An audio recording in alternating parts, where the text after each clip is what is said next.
porque hace un ratito no podía conectar el Wi-Fi, fue un lío en la otra comisión. Bueno, vamos a ver, primero anticipo que estamos organizando toda la vuelta a la presencialidad, así que vamos a ver cómo organizamos escalonadamente para que todos vuelvan. Ustedes son uno de los más beneficiados, porque la verdad es que no son numerosos los cursos de segundo, entonces es más factible la vuelta y la posibilidad de que en la mayor parte de las materias puedan volver, ¿sí?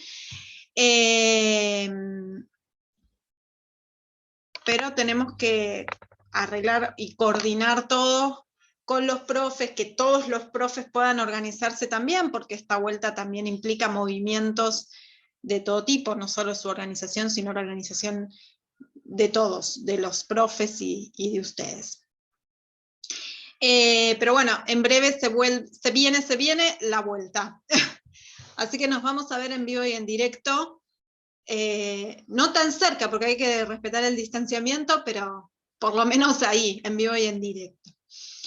Eso por un lado. Por el otro les decía que vamos a recuperar un poco de los contenidos o de los conceptos claves que trabajamos el encuentro pasado. La vez pasada trabajamos las propuestas neoliberales puestas en acción durante la década de los 90, y avanzaremos en el 2000 en adelante como para situarnos en el contexto más actual del siglo XXI. Y ya después, una vez que cerremos el encuentro de hoy, más de política educativa, volvemos al encuadre pedagógico y seguimos pensando y repensando el lugar de la escuela en su relación con la sociedad, la cultura y la educación. Y por supuesto el rol del docente en todo en ese contexto o en ese encuadre. Bien, retomamos juntos, ¿sí? Los conceptos o las propuestas del neoliberalismo. Yo les contaba, esperen que se desconectó Mili, no se logra enganchar. Les comentaba la vez pasada, con unas filminas que les mostré, que las propuestas neoliberales comienzan en la década del 70. Recuerden que esto no es solo en Argentina o en América Latina, sino en el contexto mundial, a nivel internacional. Comienza una nueva mirada sobre el rol del Estado, una mirada neoliberal que implica que el Estado tiene que hacerse chiquitito, tiene que ser un Estado mínimo, tiene que correrse porque ha demostrado ser ineficiente, improductivo, ineficaz para resolver los problemas, entonces debe correrse y dejar su lugar al mercado. Conversábamos en los encuentros anteriores que en América Latina y en Argentina el terreno de las dictaduras militares fue un terreno propicio para la instalación de estas ideas, y de hecho así fue, y se instalan estas ideas neoliberales.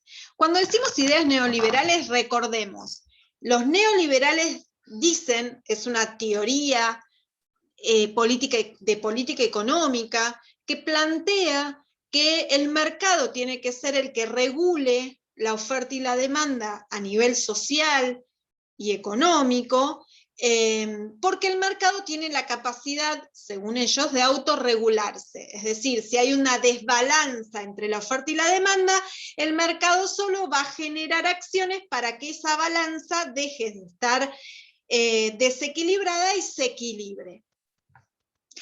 En realidad eso es el concepto de que el mercado se autorregula es una utopía, es una idea, es un ideal, que ellos proponen como el eje central de la propuesta neoliberal.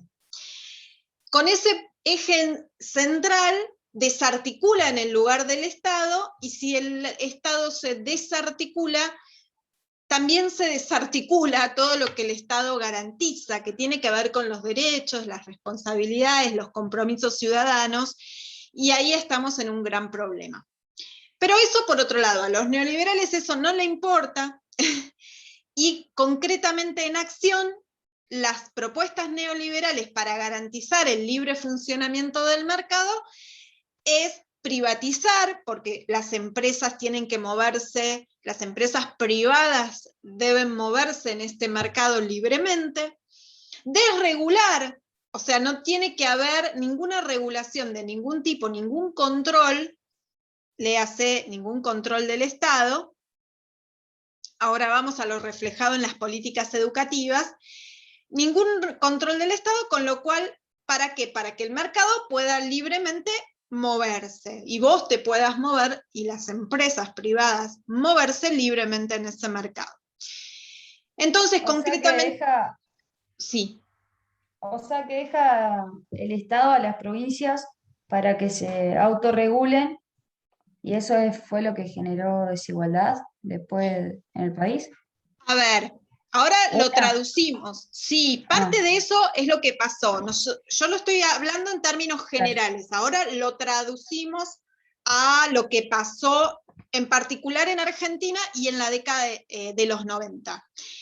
Digo, en términos generales, las acciones neoliberales son privatizar, desregular, todo lo que implique moverse libremente en el mercado sin mayores inconvenientes, sin ningún control, ninguna intervención que moleste, que obstaculice el funcionamiento del mercado. ¿Esto qué trajo como consecuencia? Porque si se privatiza las empresas públicas, quedan muchos empleados sin trabajo. Las empresas privadas, si no tienen el rendimiento, le hace ganancia que necesitan, cierran y se van, ¿sí? Que de hecho es lo que sucede. Si vos como empresario haces una inversión y a los 6 meses la inversión no te rinde, vos cerrás tu empresa, ¿sí? ¿Qué pasa con la gente que queda ahí? Queda sin empleo. Con lo cual, todas estas políticas o estas acciones que se implementaron generaron mucho desempleo, aumento del empleo informal, ¿sí? ¿Esto qué quiere decir? Si no hay empleo en blanco, voy por el empleo en negro, porque tengo que trabajar para tener un ingreso. O por el empleo cuentapropista, se llama, ¿sí? Ese que vos te pones un kiosquito o empezás como a buscar maneras de autosolventarse.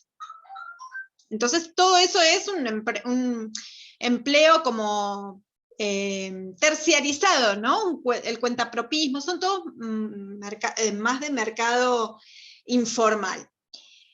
Y otra de las grandes consecuencias de las propuestas neoliberales fue, como decía Mili, la gran desigualdad. ¿Por qué?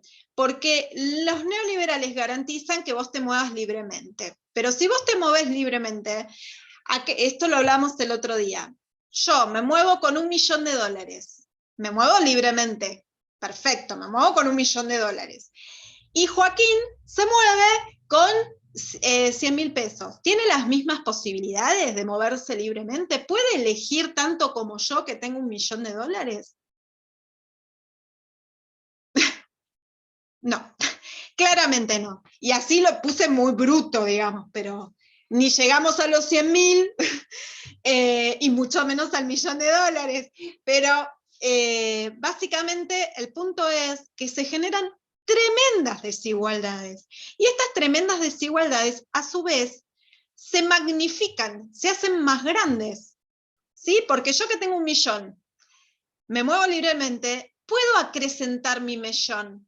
Pero el que tiene 50.000 lo va a usar para lo que necesita, ¿sí? No para incrementar sus ingresos, para la subsistencia. Entonces, aquel que tiene un montón va a seguir teniendo un montón y más, y aquel que no va a tener que pelearla todo el tiempo, ¿sí? Entonces, ¿qué se genera? Que la brecha entre el que más tiene y el que menos tiene se haga cada vez más grande. Entonces, el que más tiene va a tener más, y el que menos tiene va a tener menos. ¿Se entiende? Porque el juego que se juega está en desventaja. Y no hay regulaciones, porque eso es lo que propone el neoliberalismo. En teoría, ¿sí? Ahora, en los 90, en Argentina, prácticamente en casi toda Latinoamérica, ¿no? Pero vamos a Argentina, que es lo que nos convoca. Los 90 fue el año del neoliberalismo. Todas estas acciones de la teoría se implementaron, todas y cada una de ellas. Con lo cual el país tuvo en un primer momento bastante ingreso, más luego desvanece y como consecuencia hay un alto grado de desempleo, desigualdad y pobreza. ¿Qué pasó a nivel educativo, que fue lo que vimos la vez pasada? Todas estas ideas se tradujeron en políticas educativas. ¿Cómo se tradujeron? Hubo una ley. Se sanciona la ley. ¿Por qué? Porque con fuerza de ley, una vez hecha la ley, hay que cumplirla. ¿Qué decía la ley? Que el Estado tenía que correrse, que era responsabilidad de la familia, que la educación es un servicio. Cuando pasa todo esto, ¿qué pasa? Se desdibuja la idea de la educación como un derecho, ¿sí? Se esconde, se opaca. Surge un nuevo paradigma educativo.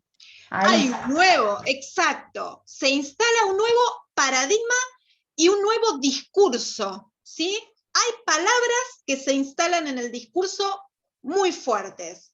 Calidad, eficiencia, eficacia. El sistema educativo debía ser exitoso, debía dar resultados exitosos, ¿sí? Ser eficiente era ser y tener grandes resultados. Todas palabras que lejos están de pensar a la educación como la estábamos pensando en los primeros encuentros, esta idea de formarse, de encontrarse con lo desconocido, de influenciar en el otro, de encontrarme con el mundo de lo cultural. Nada de eso está dicho ahí. Está hablando de servicio, de eficacia, de eficiencia, de competencias y de competitividad. Este paradigma del que habla Mili es el que van a encontrar en el texto de Feldfeber y que nos introduce en unas lógicas que no son pedagógicas, sino más bien empresariales. Esto se va a ver reflejado en la Ley Federal de Educación. Es una ley absolutamente neoliberal.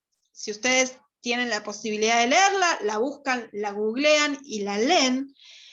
Pero más aproximarse a estas lógicas que la subyacen a la ley, ¿no? Se sanciona la ley, se impone, se cambia la estructura del sistema sin mayor consenso para el cambio de la estructura de los actores involucrados, es decir, de los que diariamente están en la escuela, estudiantes, docentes, comunidad educativa. De repente había una ley y de repente había que cumplirla. No solo se cambia la estructura, sino se reforma la currícula y acompañado de la reforma para que se instale la nueva lógica o el nuevo paradigma, se realiza un sistema de formación docente o de capacitación docente en esa nueva lógica. O sea, estaba todo formado para que haya un control sobre el nuevo paradigma. Todo esto lo vimos la vez pasada, hicimos una revisión así rápida, pero a mí lo que me interesa particularmente es ver cómo se termina de fragmentar el sistema.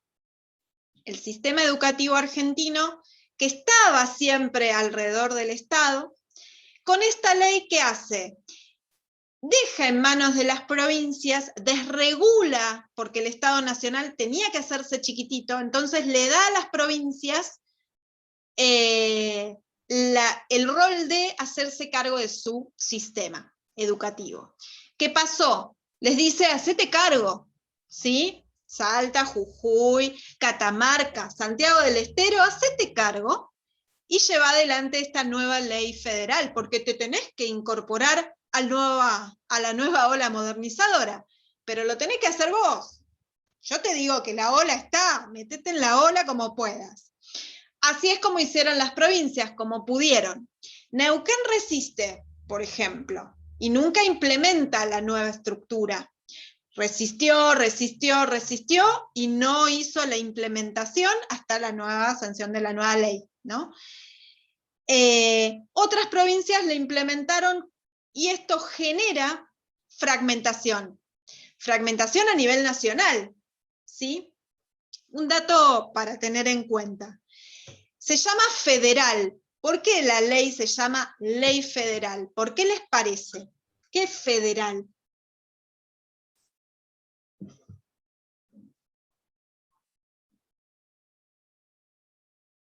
Nuestro sistema es republicano. A ver. Me suena, la palabra de por sí me suena opresión. Puede ser porque Argentina es un país federal. Viste que el Argentina nombre completo en realidad es Federación Argentina. Bien, ¿y qué significa que Argentina es federal? Sí, tiene que ver con eso. Está lejos de pensar la opresión, Rocío, pero hubo en esto, hay detrás de esta ley algo que oscurece, porque es federal porque se respeta la particularidad de cada una de las provincias. Por eso Argentina tiene un sistema republicano, representativo, republicano y federal. ¿Sí? Porque respetamos que cada provincia tiene su potestad, ¿sí? Entonces esta ley lo que hizo fue decir, dale, si vos tenés tu potestad, hacete cargo. Pero ¿desde dónde se hace cargo? ¿Desde dónde le plantean hacerse cargo? Porque el discurso estaba bonito, ¿sí? Bonito. La provincia tiene que hacerse cargo. Pero desde lo económico, entonces ahí generó desigualdad. Pero esa es la política neoliberal. ¿Qué decíamos al principio? La teoría que nos dice que el mercado tiene que garantizar la libertad para que las provincias, en este caso, se moviesen libremente como pudiesen. Y así sucedió, ¿sí? Entonces, al plantear una ley federal, no piensa en el sistema educativo argentino en su totalidad. Lo piensa, va a haber tantos sistemas educativos como provincias hay. Entonces, ¿qué hizo? Fragmenta el sistema. Lo rompe en tantas provincias como hay, ¿sí? Y ni hablar al interior de las mismas provincias, ¿no? Porque no es lo mismo. Exactamente, dice Mili, tremenda desigualdad. Absolutamente. Y piénsense, nosotros tenemos la oportunidad de pensarlo ahora, Neuquén, puertas adentro de Neuquén, digo, departamento Chosmalal, departamento San Martín de los Andes, bueno, Lácar sería, ¿no? Departamento Loncopué, qué sé yo. Al interior de la misma provincia tenemos diferencias de ingreso, digo, diferencias en todo tipo, pero diferencias de ingresos sustanciales. Imagínense entre Neuquén y Santiago del Estero. Pero más que nada por el ingreso, por la producción. ¿Sí? Neuquén es una provincia petrolera. Entonces tiene un ingreso diferente de aquellas provincias que tienen, no sé, producción agrícola estacional. ¿Sí? O las provincias del norte tienen otras realidades y otros ingresos también. Entonces, vamos de vuelta. Tremenda desigualdad se genera a nivel de sistema educativo, pero también la desigualdad estaba instalada en el sentido que le daban a la educación. ¿Por qué? Porque la educación lo plantean en esa ley como un servicio, como un bien, ¿sí? Y que el Estado se corre y es la familia la responsable. Estas cuestiones no son menores, ¿sí? Porque son absolutamente neoliberales y corren al rol del Estado y corren el derecho. Todas las personas tenemos derechos. ¿Y quién los puede garantizar? El Estado, porque es el Estado quien garantiza los derechos de las personas. Si no tenemos un Estado garante de los derechos, realmente es poco probable que el cumplimiento de ese derecho. Ya bastante tenemos problemas para el cumplimiento efectivo de los derechos. ¿Qué quiero decir con esto? ¿Todos tienen una vivienda digna? No. No la tienen. ¿Todos tienen el derecho a la educación garantizado? No. Porque no se concreta materialmente, ¿sí? ¿Está en la ley? Sí está, y está muy bien, y ahora lo vamos a ver, ¿sí? Es un buen punto de partida, pero tenemos que ir por más, ¿sí? Porque para garantizarlo hay que hacer más cosas, y necesitamos un Estado que garantice que esas cosas se den. Para lo cual necesitamos un montón de otras cosas, políticas económicas sustentables, digamos, tiene que haber más cosas. Pero las políticas de los 90 no fueron este caso y rompieron todo el sistema en 10 años que duró la ley, ¿sí? Porque la ley estuvo desde el 93 hasta el 2006 que se sancionó la nueva ley. Todos esos años se rompió todo el sistema. ¿Bien? Y además, no solo se rompió el sistema educativo, sino que a nivel social, cultural, político y económico también estábamos quebrados. No es que solamente la educación, porque esto era política puesta en marcha, ¿no? Acciones concretas que se llevaron adelante. Bien, si todo esto sucedía, era lógico que en el 2000 entráramos en crisis. Y de hecho en el 2001, no sé si ustedes lo recuerdan la imagen, pero si no se las traigo, o por ahí eran muy chiquititos, y veían por la tele que el presidente se fue en helicóptero. Chau, dijo el presidente, y se fue. ¿Por qué? Porque se armó una tremenda revuelta, una gran crisis económica llevó a la gente a reclamar. Fue el momento en el que aparecieron, no sé si en algún momento lo escucharon, pero había patacones, no había plata, ¿sí? Se empezó a tapar lo que se podía con lo que se podía, y aparecieron palabras como patacón, que era un papel que no sé, si intentó ser una moneda, que cubría, te pagaban en patacones, que no sabemos qué eran, pero no eran pesos, era especies de plata, porque plata, pesos, no había, ¿sí? Esto pasó en el 2001, una gran crisis institucional, porque si el presidente se va en helicóptero, estamos en problemas. Por supuesto, teníamos los gobiernos dictatoriales en la nuca, ¿no? Como que toda nuestra historia nos mostraba que podía tomar cualquiera, así que eso era un peligro. Ahí también fue el cacerolazo. Y bueno, el cacerolazo es del 2001. Claro, quería saber ahí más o menos la fecha. Claro, hay un Qué montón. Yo lío, les voy a... che. Tremendo, mal. Imposible, o sea, Tremendo. yo ahora, tipo, no puedo creer que hayan pasado esas cosas. Ahora, cuando yo nací, ponele, re cerquita. Claro, porque por ahí ustedes no lo recuerdan, pero yo lo viví. Se los puedo contar en carne propia. Era muy joven, pero lo viví, se vivió. O sea... Sí, Marce el año pasado, bueno, Marce Vigna, el año sí, pasado nos contaba que él vivía cerca de ahí de Plaza de Mayo. Y dice, yo era un pibe, pero no saben lo que fue todo eso. Dice. Una locura, realmente una locura. sí, yo no era tan joven, pero parece que Marce era más joven, porque yo una piba no era, porque yo ya estaba por casarme, como que estaba grandecita, pero, pero sí, era importante, era como mucha impotencia te daba lo que había sucedido, impotencia de no poder ver una salida posible, principalmente porque no había plata circulante, ¿no? Como que vos trabajabas y no sabías con qué te iban a pagar, te pagaban con una plata que no existía. Realmente fuerte, muy fuerte. O lo que hoy salía 5, mañana 10, 15, 20, no sabías qué cosa pasaba, o cómo seguía todo, ¿no? De hecho, hubo un montón de presidentes en un lapso de una semana, como 7 presidentes en una semana, que cambiaban de figurita y Profe, cambiaban de personaje. Sí. eso,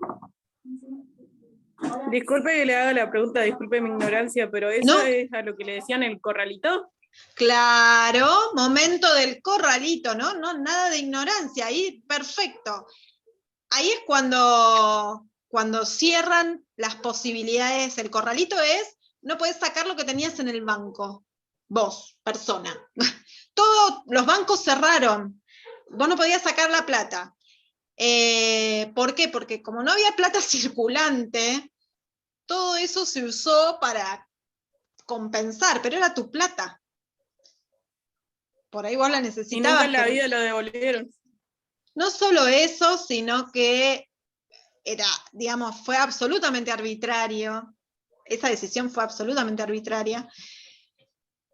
Y no sé en qué bases estaba sustentado, pero bueno, a eso llegamos con las políticas implementadas en los 90. Imagínense que, sí. Los cupones estos que decías vos, mi viejo me está diciendo que tiene algunos guardados. Bien, ahí Que me... Como recuerdo. Los recibía en el negocio de los petroleros. Exacto. Además se usaban esos cupones, ponele que te daban unos cupones para que vos compres comida, como que no podías comprar otra cosa que no sea comida en algunos casos, no sé, justo ese, pero ponele que te daban, no sé, un cupón por tanto, por 100, y vos tenías que cambiar esos 100 por comida y nada más que por comida. O sea, te pagaban con ese cupón. No podías elegir qué comprar ahí, porque era solo para comida. No, acá mi mamá me cuenta que mi papá, como director de recursos humanos, también le pagan con patacón. Mira, muy bien, me están escuchando todos en familia. Vamos a hacer un gran encuentro familiar. Sí. Qué bueno que por lo menos estoy diciendo cosas coherentes.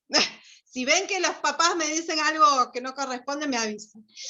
Pero bueno, la realidad es que se vivió un momento de gran incertidumbre, de mucha movilización, porque la crisis era tremenda, no solo de política económica, sino también institucional. No teníamos presidente.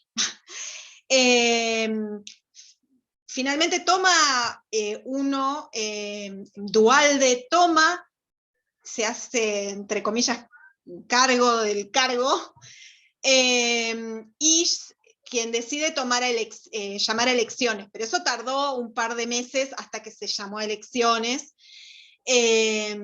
con lo cual, imagínense, todo ese año y medio, se vivió un momento de mucha incertidumbre, de muchas tensiones, y de pocas resoluciones, si se quiere, ¿no? Porque nadie iba a querer tomar una decisión que no le correspondía o que no podía. Bueno. Realmente, institucionalmente fue un momento complicado. Si tenemos que destacar algo es que no hubo un golpe de Estado, lo cual era un montón para la Argentina y su historia. No llegamos a eso. Con lo cual eso hay que destacarlo, pero la verdad fue un momento de mucha incertidumbre, de no saber para dónde ir, básicamente. Se llama elecciones, gana el gobierno de Néstor Kirchner y ahí arranca el 2000 en adelante. 2000 en adelante, que es lo que nos compete hoy, digamos. Con Duhalde vuelve eso de las elecciones y, digamos, la democracia de poder elegir. Sí, en realidad la democracia nunca se perdió, por eso insisto en esto. Fue un momento de mucha inestabilidad. ¿En qué sentido no se perdió? No si se las perdió políticas porque neoliberales te decían lo que tenías que hacer, básicamente. no se perdió, Que duraron hasta el 2006. No fue un golpe de Estado porque en el 2001 se va de la Rúa, que era un presidente electo, ¿no? Deja el poder, deja el cargo. Pero no hubo alguien que inconstitucionalmente asumiera. Asume el jefe, el jefe no, el titular de la Cámara de Diputados, después el titular de la Cámara de Senadores, digamos. Se manejó todo dentro de la constitucionalidad. ¿Fue un momento de mucha inestabilidad? Sí, sin duda, pero siempre se mantuvo dentro de los márgenes del sistema establecido, ¿sí? Por eso digo, bueno, si hay algo que destacar es eso. Joaquín, ¿vos querías decir algo? ¿Papá quiere acotar? No, que Justo escuchándote a vos ahí de todo esto, me acordé que hay una película sobre esto, Sí, que se llama La Odisea de los Giles, que trabaja creo que Adrián Suar, puede ser. sí, sí, tal Está muy cual, buena la película. tal cual. ¿Se llama? Y le dicen los giles. La Odisea de los Giles se llama la película. Sí, pero digo que le dicen los giles a todos estos que vivieron en ese contexto y que buscaban ver cómo resolvían. Por eso la Odisea de los giles. Hay un montón de documentales. Voy a buscarles uno que les pueda referenciar un poco el contexto, así lo tienen de apoyo. Y por supuesto las películas siempre ayudan, porque te dan el marco, te dan el contexto. Les decía que una vez que asume, y sí comparto con Mili que fue un momento de mucha inestabilidad, pero dentro de las posibilidades institucionales se mantuvo, y se llama elecciones. En esas elecciones gana el gobierno de Néstor Kirchner. Yo cuento todo esto y siempre lo aclaro porque a mí me gusta ser clara en estas cuestiones de política educativa. Yo no doy política partidaria, no les voy a decir, que kirchnerista, macrista, la grieta y la... ¿sí? Les cuento la situación. Posiblemente algunas cosas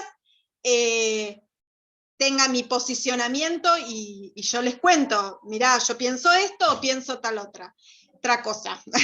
Pero ustedes tienen el soporte de la bibliografía para chequear, pueden buscar, pueden disentir, pueden debatir, ¿sí? Yo no quiero generar debate sobre Kirchner sí, Kirchner no, Cristina. Ese debate se da en otro contexto y en otra realidad. Ahora, sí tenemos que hablar de las políticas públicas, sí tenemos que hablar de las políticas educativas y sí tenemos que hablar de la nueva Ley de Educación Nacional, porque de eso se trata. ¿Bien? Del 2000 en adelante, asume 2003 el gobierno kirchnerista, Néstor Kirchner, y empieza a hacer una serie de políticas de intervención estatal. Recuerden que lo que acabamos de decir de todas las políticas de los 90 es que el Estado se corrió. ¿Sí? ¿Qué hacen en el 2003? Vuelven un poquito a reubicar el rol del Estado y su intervención en el crecimiento económico. ¿Esto qué generó? Generó posibilidades de producción, posibilidades de estabilizar la economía levemente, o sea, no estamos diciendo que tenemos todo resuelto, levemente. Imagínense que veníamos de que nos daban papel que no servía para nada, a que de repente había un rol del Estado un poco más presente, ¿sí? Y esto repercute a nivel de la producción y empieza a activarse un poquito la economía.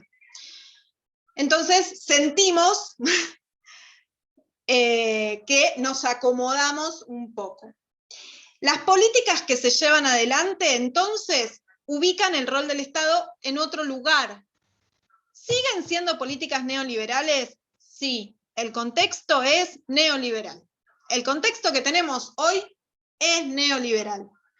Es neoliberal, es globalizado, es posmoderno, es tecnológico, y si nos ponemos filosóficos es líquido, ¿no? Como acelerado, cambiante. Todo eso es, pero neoliberal también. No vamos a decir, desapareció el neoliberalismo. No, el neoliberalismo está. Lo que pasa es un poco más atenuado, ¿sí?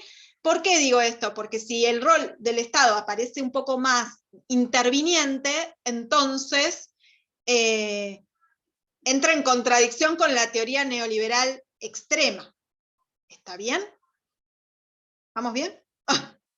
Porque se nos va a cortar, ¿sí?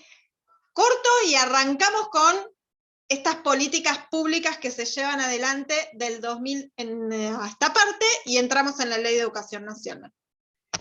Corto. Esperen que no veo nada. A ver ahí. Ahí vamos.